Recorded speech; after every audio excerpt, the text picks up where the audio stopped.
Hi, Shane. How are you, ma'am? Good to see you. Yes, ma'am, you as And well. everyone. Good afternoon. My name is Kimberly Pryor, and I'm with the Virginia Department of Transportation. Thank you for attending the Richmond Virtual Spring Meeting today. We will start out with brief remarks by Secretary Valentine and others, followed by a public comment period. And with that, I'll turn it over to you, Madam Secretary, for introductions and comments. Thank you, Kim Pryor. Hello, Richmond. Trust me, we really wish that we could be with all of you in person. We have certainly been living through a remarkable time together. And through it all, I just want you to know that the safety and health of our employees and our customers and our partners have been our top priority. And as we have done that, we've also made a commitment across the entire Secretariat, from the Port of Virginia to aviation, to rail, to transit, to barges, all of us working together to ensure that we are transporting vital cargo, as well as connecting people to essential work, food, medicine, and vaccines. I think one of the great lessons as we look back on this time is truly the vital role that transportation plays in people's lives each and every day. As we have been doing this and living through this together, we've also been managing the financial uncertainty and implications of a pandemic. And it appears now that through FY22, we are going to see about a $638 million reduction in revenues. And we in Virginia have been able to manage those reductions, I believe, in a very smart and responsible way because of two key decisions made in 2020. The first was the passage of the governor's omnibus transportation bill, which restructured transportation funding. It tied our funding to CPI. We created a highway use fee. We are developing a pilot for a voluntary mileage-based user fee. We set up governance for passenger rail in Virginia, and we made a financial commitment to a true multimodal system. With that in place, and as we were going through the pandemic, I will also say that during the special session of 2020, working with the governor and the General Assembly, we were able to get budget flexibility over the biennium. That authority was given to the Commonwealth Transportation Board, and for 2 years, we are able to reallocate resources so that we are putting every dollar to work. Those projects that receive funding in the early years, but that do not require them until the outer years of a 6-year plan, are being put to work today and restored over a 6-year improvement program. With those two decisions, we are able to bring to you a 6-year improvement plan that has all the projects in the pipeline in place, on budget, and on time according to their own schedules. We did not, over this past year, have to delay any contracts or cancel any projects or lay off any workers. And from a transportation perspective, we believe that it was the smartest way for transportation to contribute to Virginia's economic recovery and growth. With those decisions, today we are going to be bringing you an update on our 6-year improvement program. We are going to be bringing 3,900 projects over the next 6 years for a total of $21.4 billion.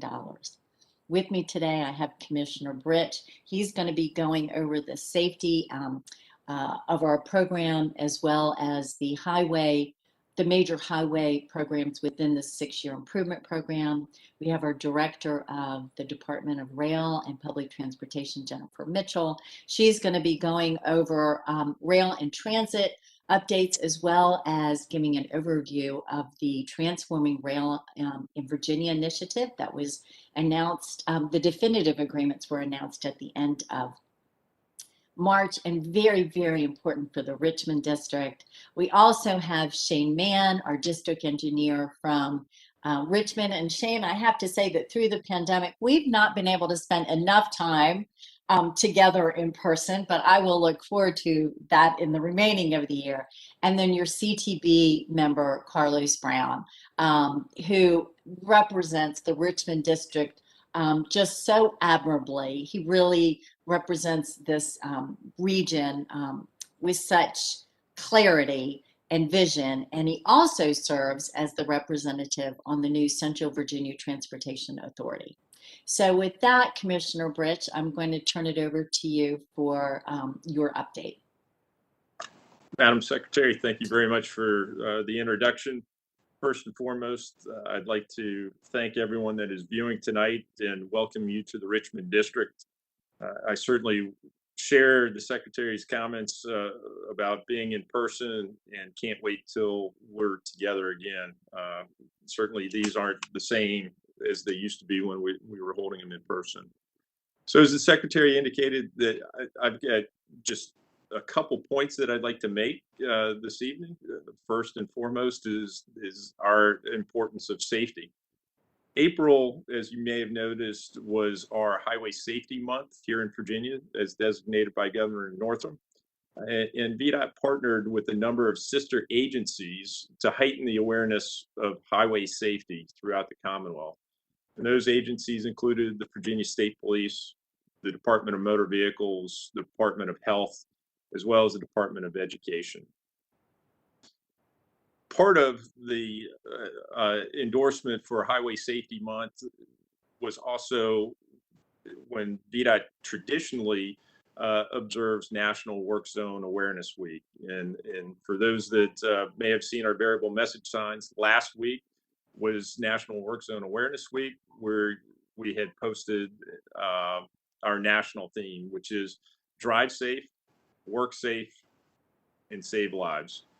And that theme really emphasizes the part that everyone plays to keep our workers and motorists safe in our highway work zones.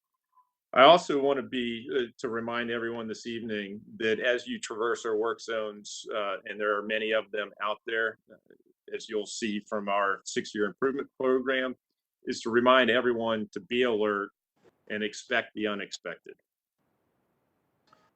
Switching gears, let me talk to you a little bit about the agency's response to the COVID-19 global pandemic. Last year has been a challenge for all of us. The pandemic has required unprecedented flexibility and adaptability, and the department staff has responded well. Our primary focus has been on protecting our employees, and we needed to ensure that our safety of our workforce was first and foremost.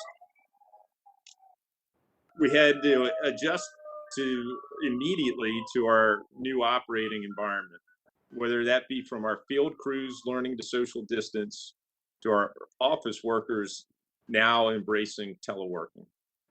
So even with a global pandemic, VDOT has continued to deliver our services unencumbered. I'll say that the department has continued to hold our virtual public hearings, such as this one this evening, engage the public and our stakeholders. We have advertised and awarded projects on the schedules that were originally sought, and we've continued to hire consultants and contractors to advance our 6-year improvement program. All being said, we've continued to keep our projects moving ahead on schedule and on budget, and I'd like to say that we have not let our foot off the gas pedal one bit. Now, let me speak to you a little bit about why we're here tonight, and that's to discuss our 6-year improvement program, specifically on the highway construction side. So for the FY 2022 to 2027 highway construction program, we have that valued at $15.7 billion over the next 6 years. As the Secretary mentioned, the program includes funding for more than 3,900 projects, which also includes a little bit more than $4 billion in funding that's provided by others, whether that's through the Northern Virginia Transportation Authority, the Hampton Roads Transportation Accountability Commission, or the newly created Central Virginia Transportation Authority. This program that we're here speaking of tonight fully implements the new transportation funding formula that has been approved by the governor and the General Assembly in 2020. Now, this program is a little bit different than the one that we updated in December of last year. So this update includes new funding programs that have been updated, which includes the State of Good Repair for paving, the State of Good Repair for bridges, our unpaved roads, the Innovation in Transportation Technology Fund, and Smart Scale.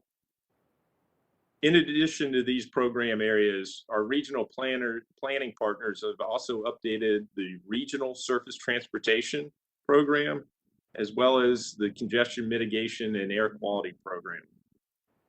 I'm happy to announce that, as the Secretary has indicated, with the new funding formula, we've created 2 new programs that are introduced in this 6-year plan.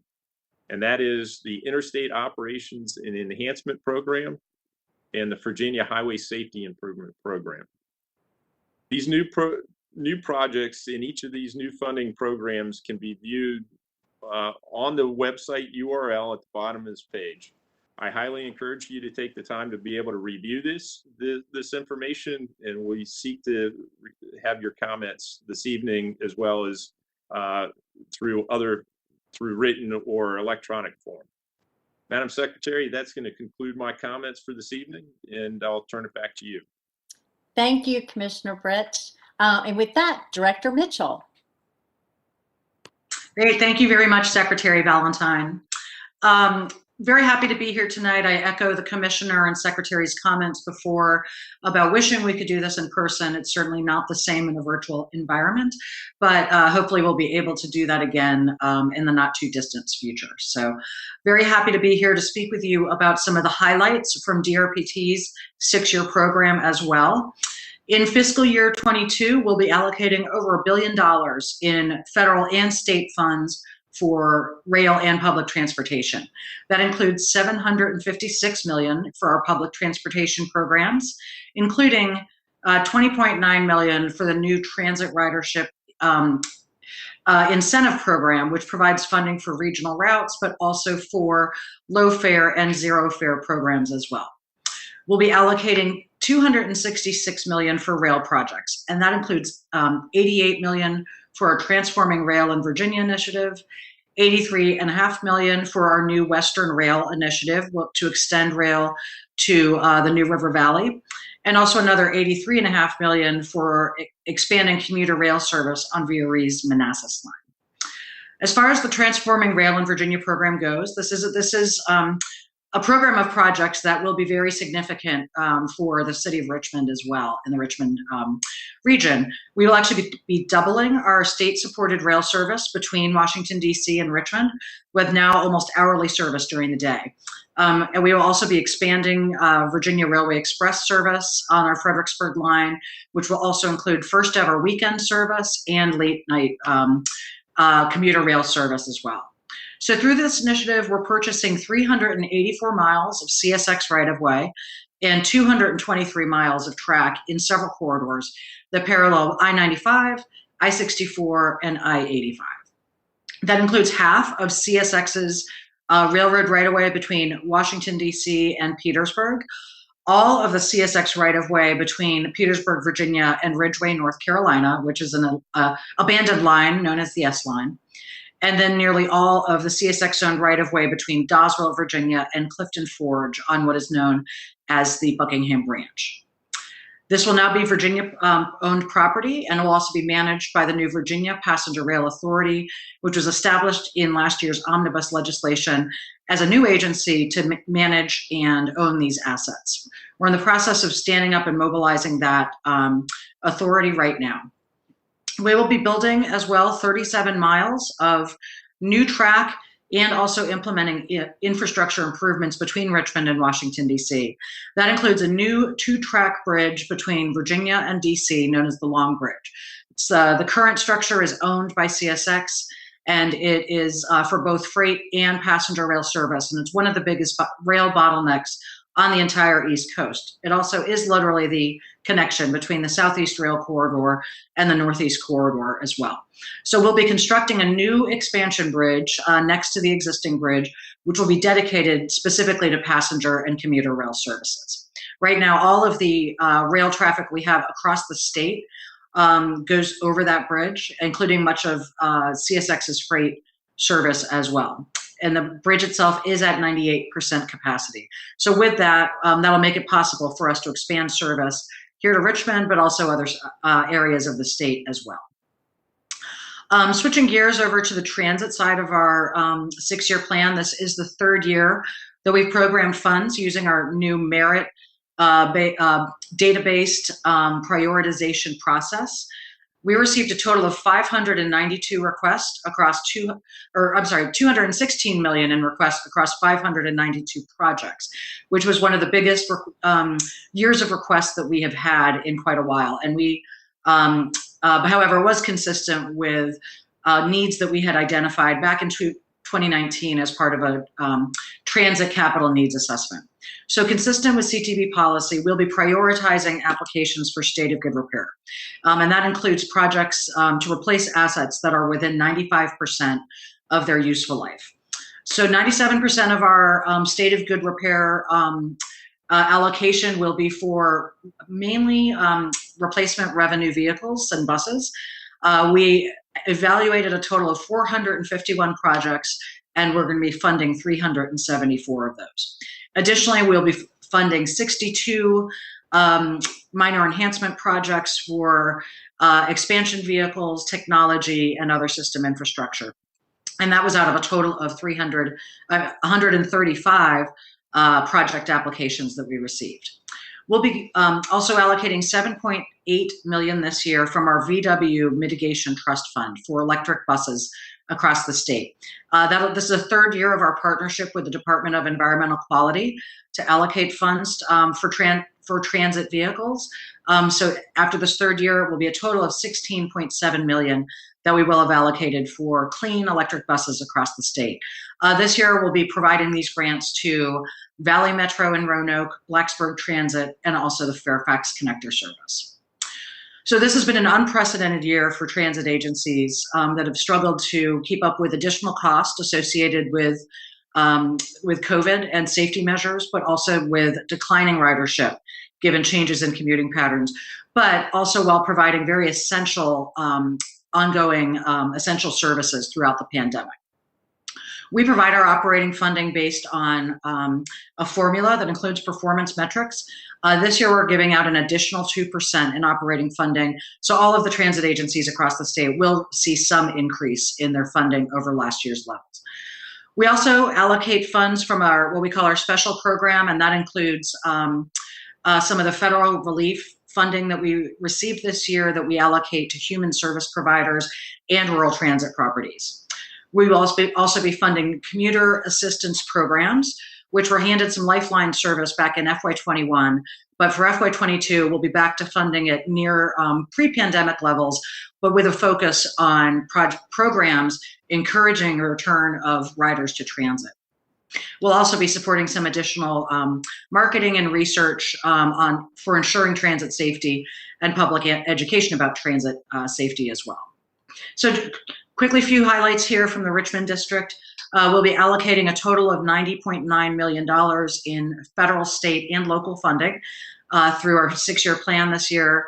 That includes operating and capital funding for Petersburg Transit.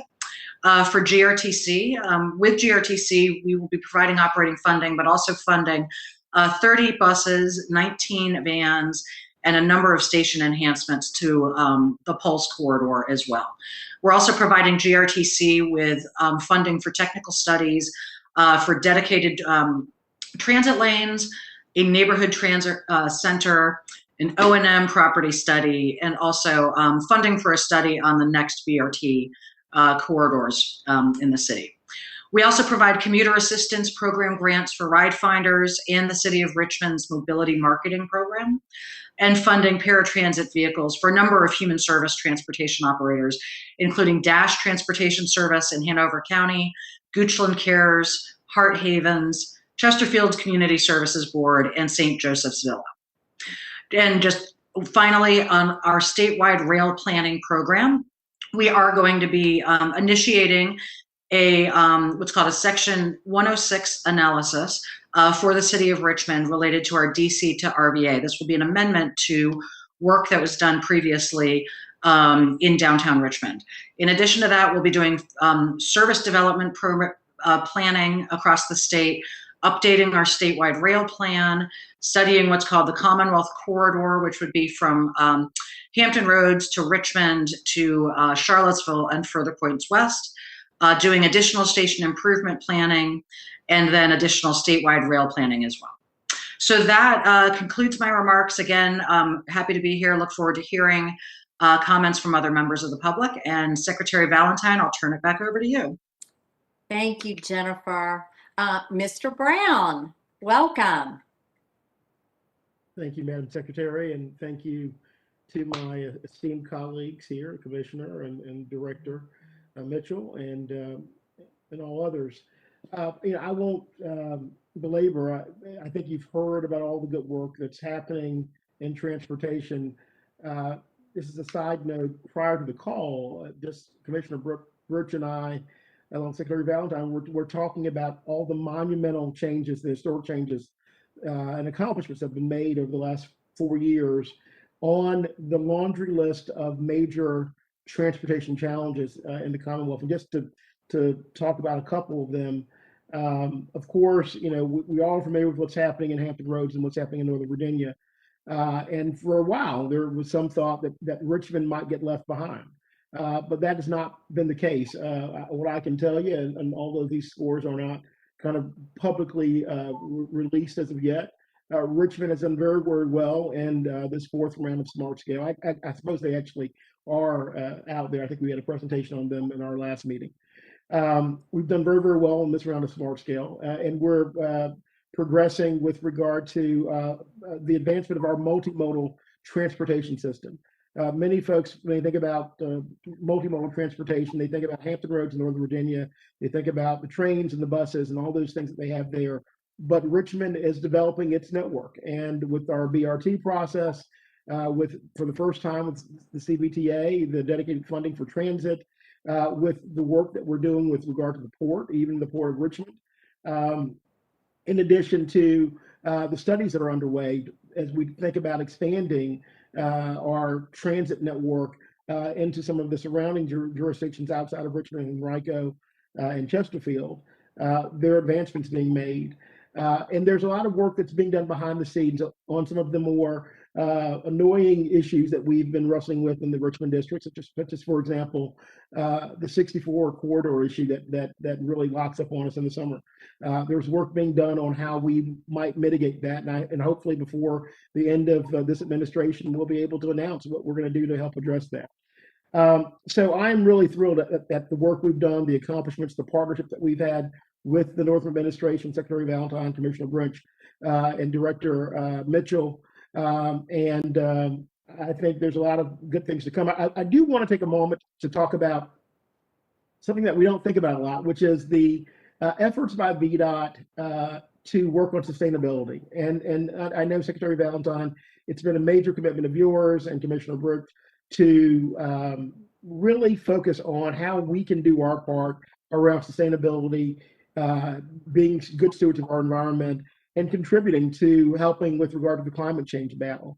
This administration has been tremendous in getting us to think about that, everything from how we're going to help to electrify our highway network such that we can lose the range anxiety for those of us who are interested in electric vehicles, and help and do our individual part in reducing our carbon footprint, to what we're doing around the Hampton Roads Bridge Tunnel with regard to some of the nesting birds.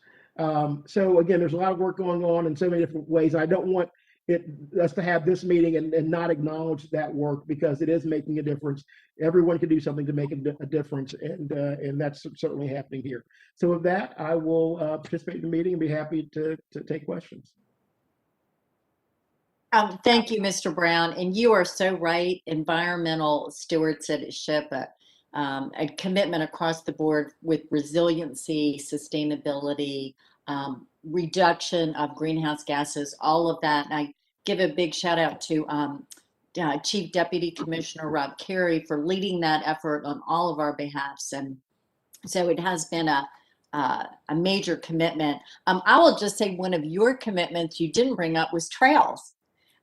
Just really great work that the Richmond District is leading on. I give a lot of credit to you personally, but we have 1,600 miles of trails in Virginia that we really hope to build on as well.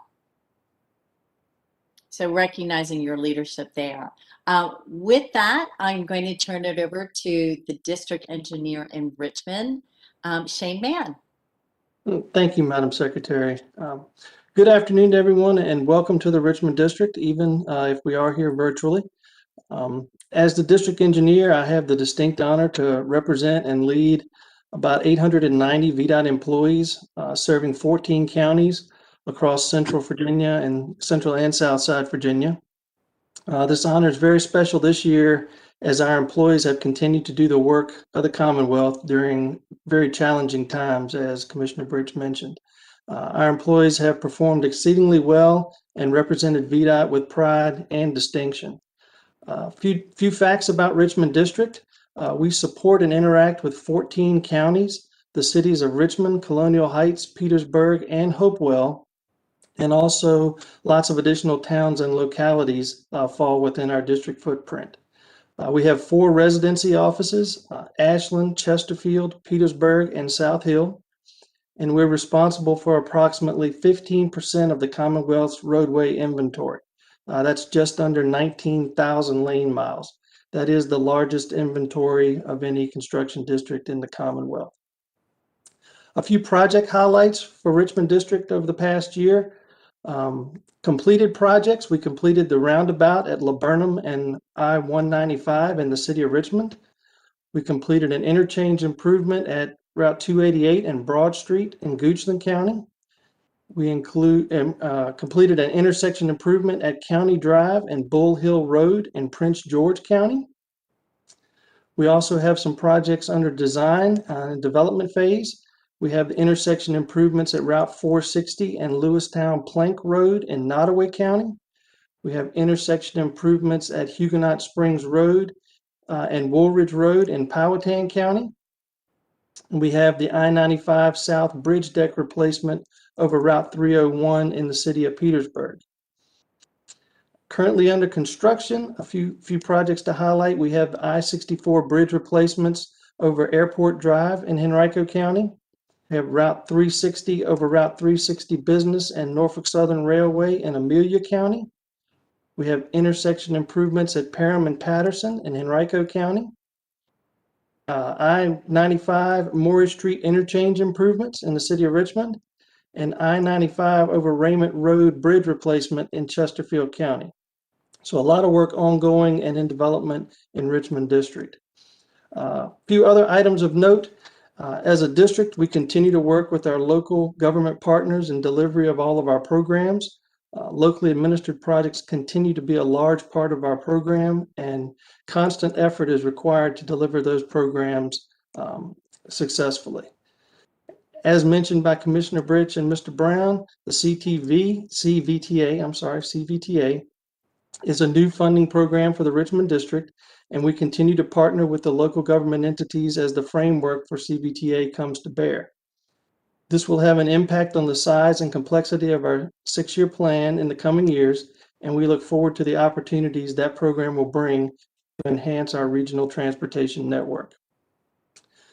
For Richmond District in the 6-year plan, the fiscal year 22 to 27 plan that we'll be discussing tonight, more than $426 million have been allocated to projects through the Smart Scale program. That includes nearly $178 million in funding recommended for new Smart Scale Round 4 projects. More than $267 million has been allocated to bridge and paving projects through the State of Good Repair program, including $6.2 million in new funding to address deficient VDOT and locally maintained pavements.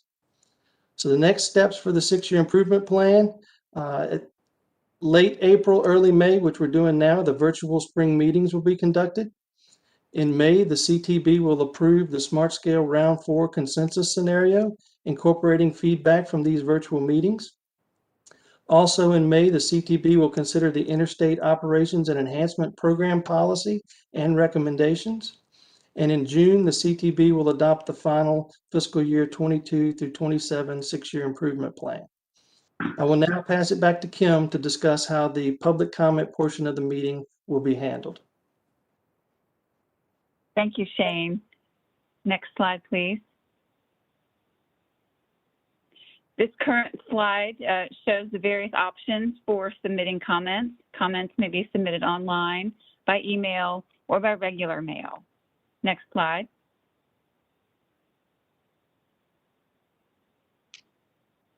Today, comments may be submitted by calling into the number shown on the screen and using the PIN also shown. Individuals will be placed in the queue and called on in the order that they called in. And we would appreciate it if you would limit comments to 3 minutes. And with that, I'm going to turn it over to Justin to begin the public comment portion. All right, good afternoon. We do have some public callers in queue.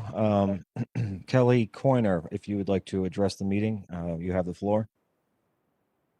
Thank you. Good afternoon, Secretary Valentine, Commissioner and members of the Commonwealth Transportation Board. This is Delegate Carrie Coiner, proudly representing Chesterfield County, the City of Hopewell, and portions of Prince George County. Thanking you for holding these virtual public meetings. I appreciate the efforts you all have made to keep the public engaged when we have not been able to gather together. I'd also like to thank all the citizens who are listening and who will be providing comments.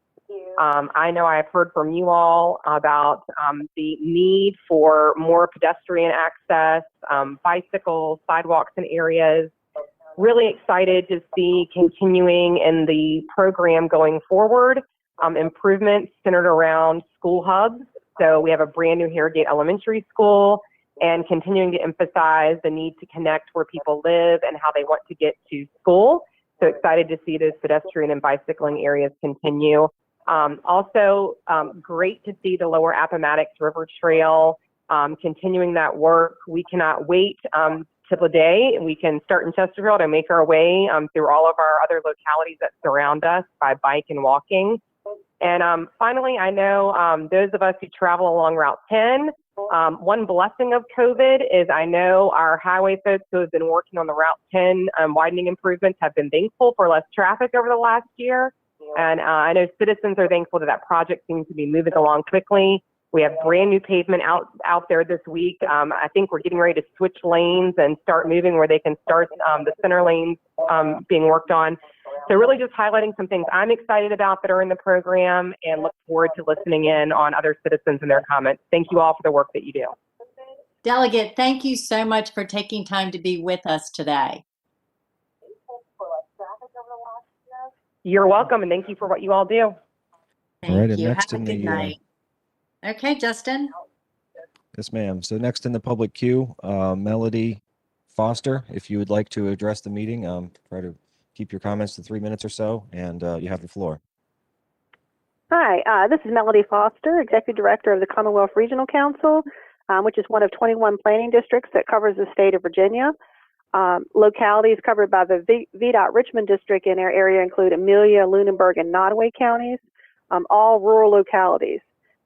While the CRC appreciates VDOT's process for funding projects as a competitive based program for funding such as smart scale and transportation alternative set-aside funds, rural localities are finding it harder to compete, whether it's based on the cost benefits for projects or through changed priorities established through VTRANS. Rural needs are just as important, and funding for these projects is not possible without VDOT's help. Please consider these comments for future rounds of funding. I do want to point out, I appreciate the Commissioner Birch's comments earlier on the Virginia Highway Safety Improvement Program that is new. We will be looking into that. But we also want to thank VDOT staff for all the assistance they've provided us so far on projects.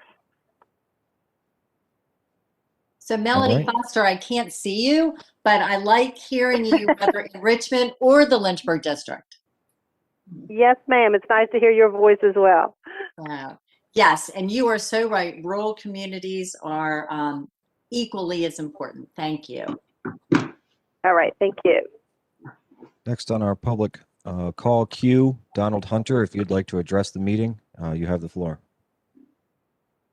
Thank you. I'm Donald Hunter with Prince George County Board of Supervisors. I also serve in the Gateway region, but I'm just proud to think that we work as well as we do with you folks at VDOT, and I'm an emergency manager as well. So we have a whole lot of interaction, but I'm not going to take up everybody's time. I just want to thank you for the opportunity.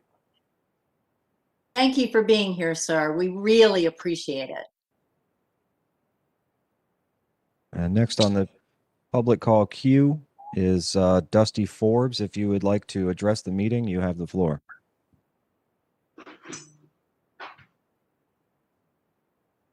Yes, thank you. I'm Dusty Forbes. I'm the town manager in Chase City, Virginia. And again, as the representative, one or two callers before me just stated, is the rural areas. We really seem like, we would like to be put in, as an area of need, especially the low to moderate income areas where we're really having trouble meeting the needs of fixing our roads and infrastructure in the smaller communities. Thank you. Thank you. I'm really hoping that through the omnibus bill and the new district funding opportunities that perhaps we could address some of those. But I would, Kim Pryor, like to follow up with Chad Tucker about those comments. Yes, ma'am. From Melody and Mr. Forbes. Thank you. All right. Secretary, just to add to your point, one of the things that we've tried to do in the Richmond District, and I've spent some time with Ms. Foster in the past, is in some of our other funding programs, such as our TAP program, we've really tried to direct some of those dollars that are, we still try to use an objective process, but they're not quite as stringent, to some of those rural needs that may not score as well in the smart scale process. So that's one of the things that we've tried to do in the Richmond District, and I'm sure my other colleagues around the state have done the same thing. Yes, thank you for mentioning that. All right, next on the public call queue, Louise Lockett Gordon, if you would like to address the meeting, you have the floor. Yes, thank you, and good afternoon, everyone. Appreciate the opportunity. My name is Louise Lockett Gordon. I'm the director of Bike Walk RVA with Sports Backers here in the Metro Richmond region. First, just want to say I'm appreciative of hearing the increased value and commitment to connected multimodal systems, and especially the understanding that bicycle and pedestrian infrastructure really is a core part of that. I also want to say thank you, having heard the acknowledgement that safety is key to good transportation networks. You're likely aware, but in the Richmond region in 2020, we saw an increase of pedestrian fatalities by 39%, largely due to increased speed of what is perceived as open roadways with the less vehicle traffic. So we certainly understand that it's critical to continue to build out a robust multimodal network to keep our most vulnerable safe. I am encouraged through your work and the various mechanisms to see more bikehead projects advance, like the Fall Line Trail, so that we're not only protecting our most vulnerable, but also aiding in reducing congestion and greenhouse gas emissions through offering more options to get around. And I'm encouraged to hear and the recognition of the added benefit, economic benefit of trail-oriented development that also comes with trail building, similar to what we've seen with the Virginia Capitol Trail. So appreciate everything that you all are doing, and just hope to see increased build out of our multimodal network. Thank you. Thank you, Ms. Gordon. All right, next on the public call queue, Lisa Guthrie. If you would like to address the meeting, you have the floor. Yes, I do. Good afternoon, Madam Secretary and members of the CTB. Well, I'm Lisa Guthrie. I'm the Executive Director of the Virginia Transit Association, and I wanted to take this opportunity to thank you for your support of public transportation. You've been instrumental in advancing some outstanding transit projects, and this year's allocations are even more important as our transit agencies are striving to emerge from the impacts of COVID-19. VTA is very grateful for the demonstration grant funds that we receive from the CTB through DRPT. I thought I'd take a minute to highlight some of the projects these funds help make possible.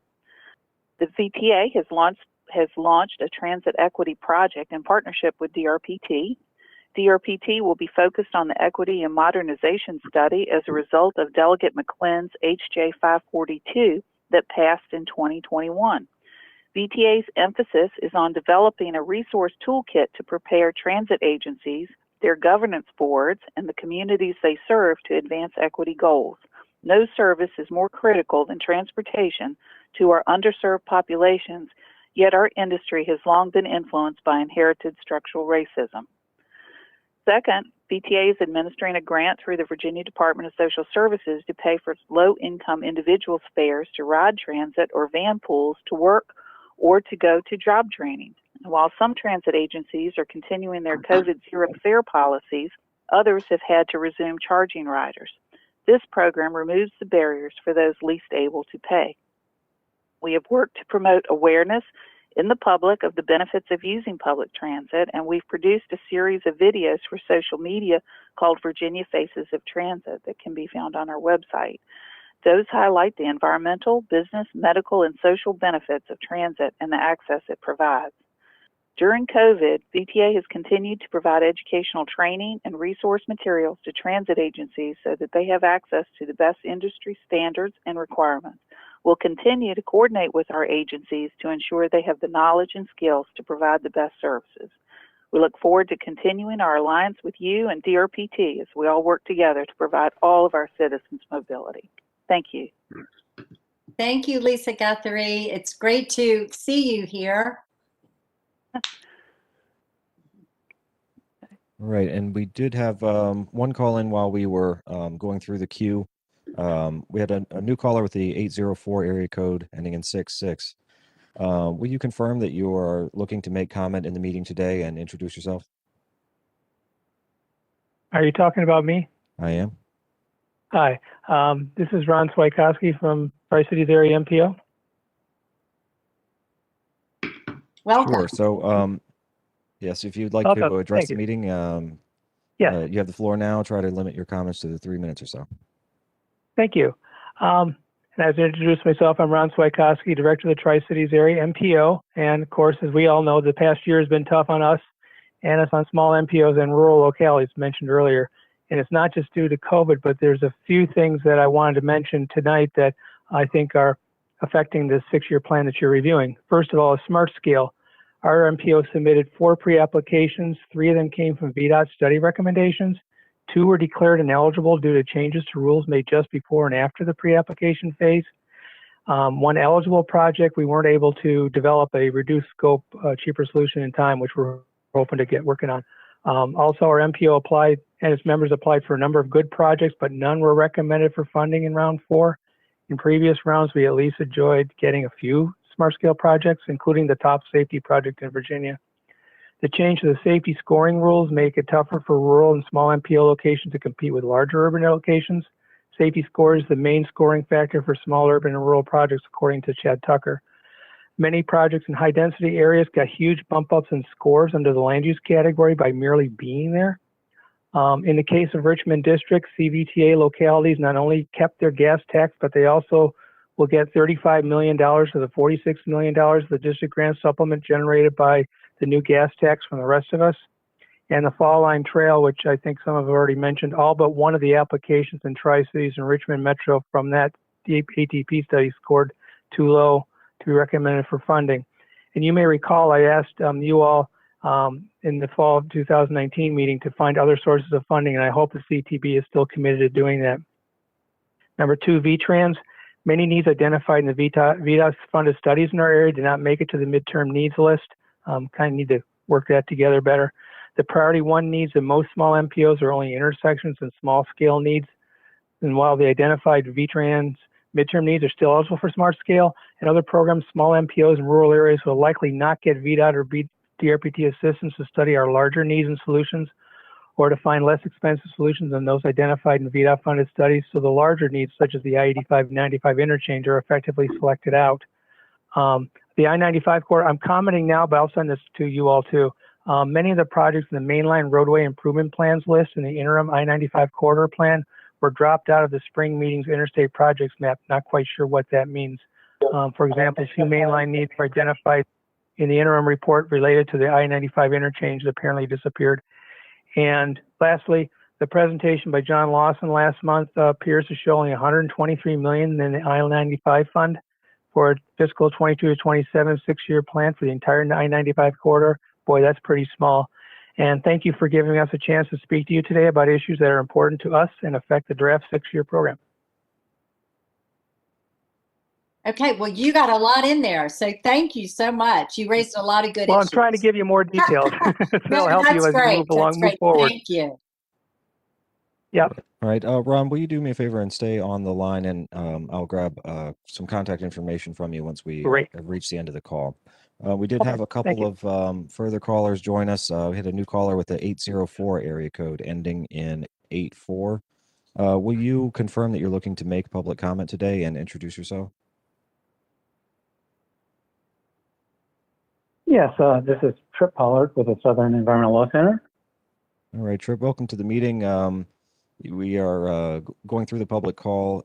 The floor is yours now if you'd like to address the meeting. Try to limit your comments to 3 minutes or so.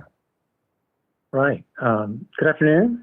As mentioned, I'm Trip Pollard with the Southern Environmental Law Center, and I would like to make just some brief remarks on the draft 6-year program, and we will follow up with some more detailed written comments.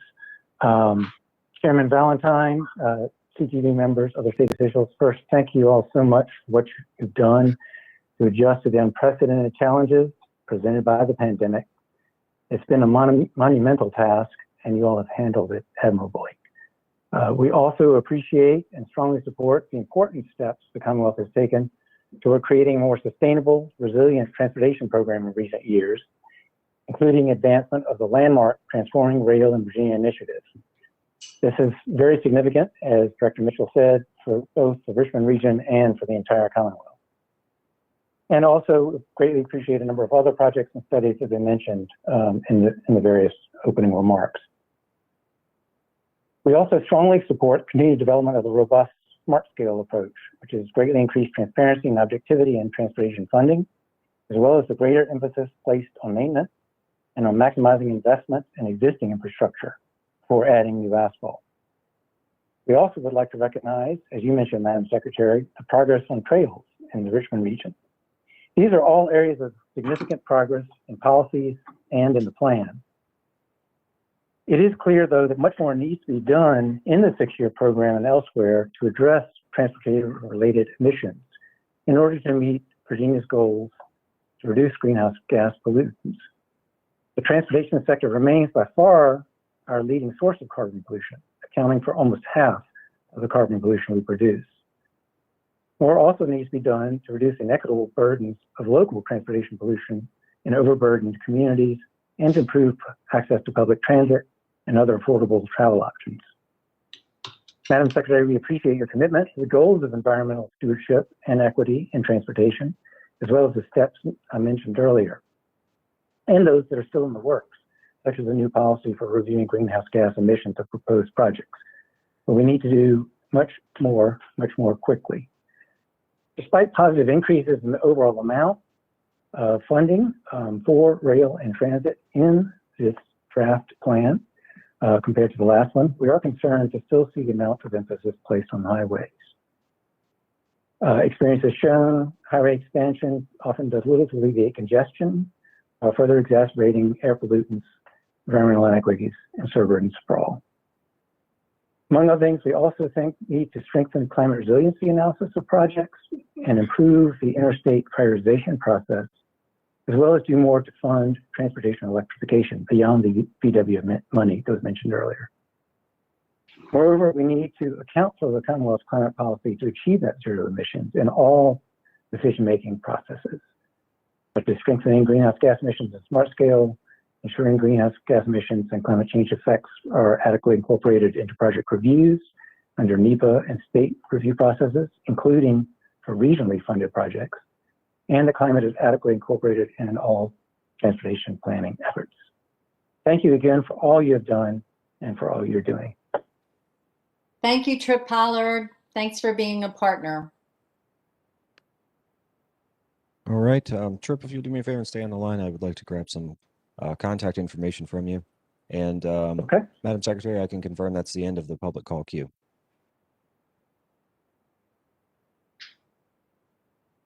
I believe you're muted. And I sounded brilliant when I'm muted. I really want to thank everyone for being with us this evening. And I understand it's not ideal to hold a public meeting like this, but I do really appreciate the time where we focus on Richmond and we focus on our districts alone. So thank you for making the time this evening. I will just say that before I leave, and I asked Kim Pryor, I was texting her during the session this evening, that we'll close with a slide that has our non-litter pledge. It's loversnotlitter.org. We are working all across the Virginia to try to keep our highways not only beautiful but safe, and make sure that all of our investments are there to support economic development and sustainability and opportunity. And I think part of it is making sure that litter is not on our roadways. And so we're asking all Virginians to participate in this. And literally, it will take less than 10 seconds for you to sign the pledge and to join all of us in making that happen. Again, I thank you for this evening. Does anybody have anything else from our speakers? Okay, well, I'll thank you, Mr. Brown. Thank you for having us. Thank you, Shane Mann, for having us in your district. And as always, I can't wait to the next place I'm going to be with the Commissioner and Director Mitchell. Always a surprise. Good night, everybody. Thank you.